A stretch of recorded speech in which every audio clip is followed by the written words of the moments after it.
గత 2-3 రోజులుగా కాకతీయ యూనివర్సిటీలో బీసీ అక్రమాలకు పాల్పడిండు, బీసీ పైన చర్యలు తీసుకోవాలని చెప్పి విద్యార్థి సంఘాల నాయకులు మరి విద్యార్థులు నిరసన వ్యక్తం చేయడం జరుగుతుంది. కాబట్టి సీఎం రేవంత్ రెడ్డి తక్షణమే స్పందించాల్సిన అవసరం ఉంది.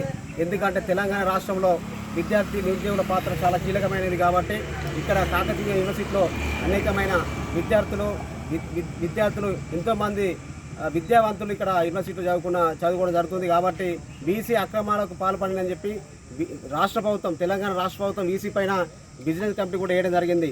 ఒకవేళ బీసీ కనుక అక్రమాలకు పాల్పడినట్లయితే ఆయన పైన చర్యలు తీసుకునే విధంగా రాష్ట్ర ప్రభుత్వం తక్షణమే చర్యలు తీసుకునే బాధ్యత కూడా రాష్ట్ర ప్రభుత్వం మరి సీఎం రేవంత్ రెడ్డి పైన ఉందని చెప్పి నేను ఈ సందర్భంగా తెలుస్తున్నా. బీసీ అక్రమాలకు పాల్పడి ఏదైతే ఫండ్ ఏదైతే బడ్జెట్ ఉందో ఆ బడ్జెట్ను ఆయన సొంత ఖర్చులకు వాడుకున్నాడని చెప్పి చాలాసార్లు విమర్శలు రావడం జరిగింది.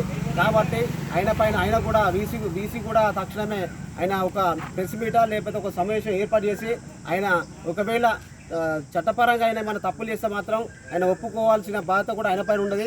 ఒకవేళ ఆయన చేయకపోతే మాత్రం ఈ విషయాన్ని నేను చేయలేదు, మరి ఏం జరిగిందో ఆ విషయం కూడా క్లారిటీగా ప్రజలకు మరి విద్యార్థులకు ఈ రాష్ట్ర ప్రభుత్వానికి తెలియజేసే బాధ్యత కూడా బీసీ పైన ఉందని చెప్పి నేను తెలియజేస్తున్నా.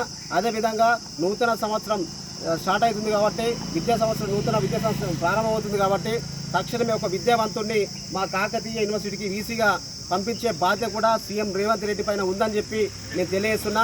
యూనివర్సిటీలో అనేకమైన సమస్యలు ఉన్నాయి కాబట్టి నూతనంగా వచ్చే బీసీ పైన బీసీ కూడా స్పందించి, ఎందుకంటే ప్రభుత్వం